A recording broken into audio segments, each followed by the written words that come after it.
ಅದು ಸ್ವಲ್ಪ ಕಡೆ ಇದೆ. ನಾವು ನಂಬ್ತೇವೆ 17 ಡಿಸೆಂಬರ್ 2017 ಸಿದ್ದರಾಮಯ್ಯ ಮುಖ್ಯಮಂತ್ರಿ ಇದ್ರು, ನಾ ಮಂತ್ರಿ ಇದ್ದೆ.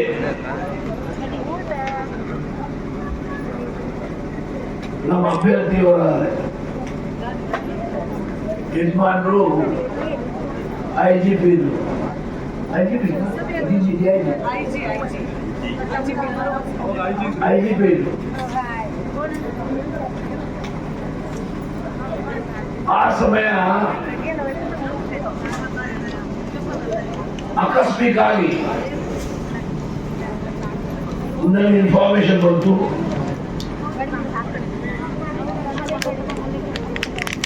ಪರೇಶ್ ಮಿಶ್ರಾ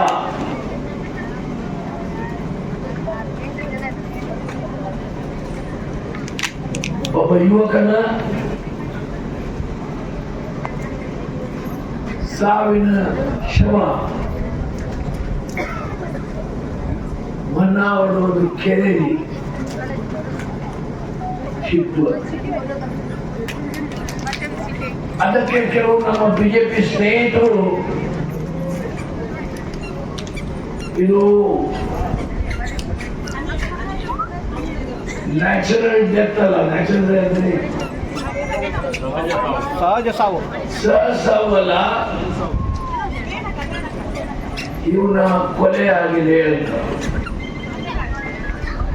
ಬಹಳ ದೊಡ್ಡ ಗಲಾಟೆ.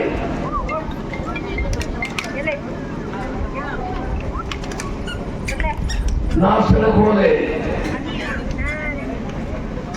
ಇಡೀ ರಾತ್ರಿ ಸಭೆಗಳು ಮಾಡಿದ್ದೇವೆ. ಕಾನೂನು ಸುವ್ಯವಸ್ಥೆ ಕೆಲವು ಜನ ಕೈಲಿ ತಗೊಂಡ್ರು, ಪೊಲೀಸರು ತಮ್ಮ ಕರ್ತವ್ಯ ಮಾಡಿದ್ರು. ಸಿದ್ದರಾಮಯ್ಯ ಬಂದ್ಬಿಟ್ಟಿದ್ರು, ಬಂದವ್ರೆ IGP ಅಂದ್ಬಿಟ್ಟಿದ್ರು. ಅವಾಗ IGP ಕಾರು ಕೊಟ್ಟಾಗ ಕಾರು ಸುಡುವ ಪ್ರಯತ್ನ ಆಯಿತು. ಕಾರು ಸುಧಾರದಿಂದ IGP ಅವರು ಕಾರಣದಿಂದ ಆ ಸಮಯದಲ್ಲಿ ಇಳಿದಿದ್ರು. ಹಾಗಾಗಿ ಯಾವುದೊಂದು ಕಾರಣಕ್ಕಾಗಿ ನೆನಪಿಲ್ಲ, ಹಾಗಾಗಿ ಅವ್ರ ಜೀವಕ್ಕೆ ಅಪಾಯ ಆಗಿಲ್ಲ. ಬಹಳ ಹಳೇ ಪ್ರಕರಣ. ಈ ವಿಚಾರ ವಿಶ್ವೇಶ್ವರಿಗೆ ಹೇಳ್ಬೇಕಾದ್ರೆ ನನಗೆ ಬಹಳ ನೋವಾಗ್ತದೆ. ಜವಾಬ್ದಾರ ಸ್ಥಾನದ ವ್ಯಕ್ತಿ, ಮಂತ್ರಿ ಇದ್ರು, ಸಭಾಪತಿ ಇದ್ರು, ಅವ್ರು ಶೋಭೆ ತನ್ನದು. ಆ ಸಮಯದಲ್ಲಿ ನಮ್ಮ ಬಿಜೆಪಿ RSS ಸ್ನೇಹಿತರು CBI ಫೈಲ್ ಕೊಟ್ವಿ. ನಾವು ಗುಲ್ಬರ್ಗಾದಲ್ಲಿದ್ದೆ, ಸಿದ್ದರಾಮಯ್ಯ ಫೋನ್ ಮಾಡಿದ್ರು, ಇನ್ಕ್ವೈರಿ ಸರಿ ನಡೀತಾ ಇದೆ, ಅವ್ರು CBI ಇನ್ಕ್ವೈರಿ ಕೇಳ್ತಾರೆ, ಏನ್ ಮಾಡ್ಬೇಕು ಕೊಡಿ ಅಂತ ಹೇಳಿದೆ. CBI ಇನ್ಕ್ವೈರಿ ಆಯ್ತು. ಯಾಕೆ ಹಾಕಿ ಮೋದಿ ಸಾಹೇಬರು ಕೇಳ್ತಾರೆ,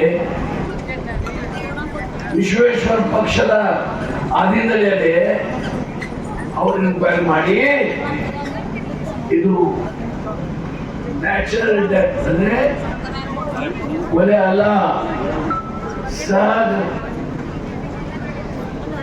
ನ್ಯಾಚುರಲ್ ಸಹಜ ಸಾವು ಆಗಿದೆ ಅಂತ ಹೇಳಿ ಆ ರಿಪೋರ್ಟ್ ಬಂದು ಎಷ್ಟೋ ವರ್ಷ ಆದೀಗ. ಈಗ ಮಲಗಿದ್ದ ವಿಶ್ವೇಶ್ವರ ಎದ್ದಿಲ್ಲ ನನಗೆ ಗೊತ್ತಿಲ್ಲ, ಮಲಗಿದ್ದ ಈಗ ಎದ್ದಿಲ್ಲ ಬಹಳ ಆಯ್ತಂತೆ ನನಗೆ ಗೊತ್ತಿಲ್ಲ. ನೀವು ಹೇಳಿದಂತ ನಾ ಇದು ಅಪೇಕ್ಷೆ ಮಾಡಿಲ್ಲ, ವಿಶ್ವೇಶ್ವರ ಅಪೇಕ್ಷೆ ಮಾಡಿಲ್ಲ. ಚುನಾವಣೆ ಗೆಲ್ಲಿಗೆ ಪ್ರಯತ್ನ ಮಾಡಿ ಅದು ಈ ಕೆಳಗೆ ಮಟ್ಟಕ್ಕೆ ಹೋಗಿ ಚುನಾವಣೆ ಮಾಡಿದ್ರು ನಾನು ಖಂಡಿಸ್ತೇನೆ, ತೀವ್ರ ಶಬ್ದದಿಂದ ಖಂಡಿಸ್ತೇನೆ.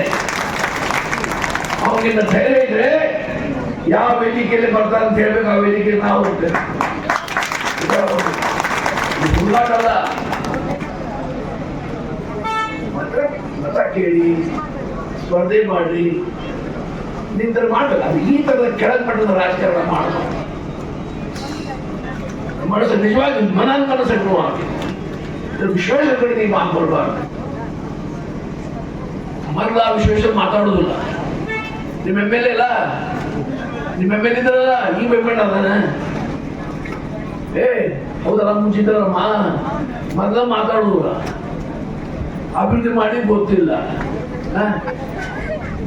ಮುಖ ಅವ್ರ ಏನಂತೀರಿ, ಮುಖದ ಮೇಲೆ ಅವರ ನಗು ನೋಡಿದರೆ ನೀವು ನೋಡಿದೇನು? ನನ್ನ ಭಾಳ ಪ್ರೀತಿ ಇದೆ ಅವ್ರ ಮೇಲೆ. ಆದ್ರೆ ಈ ತರ ಮಾತಾಡಬಾರ್ದು, ಸರಿಯಲ್ಲ. ಯಾರು ಹಿರಿಯರು ಅವ್ರ ಪರಿಚಯ ಹೇಳಿ ನಾ ಹೇಳಿದಂತ ಹೇಳಿ ಈ ತರ ಮಾತಾಡಬೇಡ, ಇದರಿಂದ ಓಡ್ ಬರುದಿಲ್ಲ.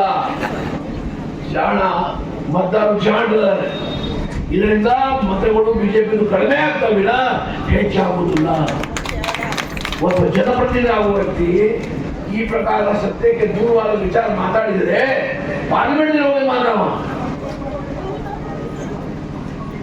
ಅದೇನೂ ಇರಲಿ, ಸಮಯ ಬಹಳ ಆಗಿದೆ. ಎಲ್ಲ ವಿಚಾರ ಪ್ರಸ್ತಾಪ ಆಗಿದೆ.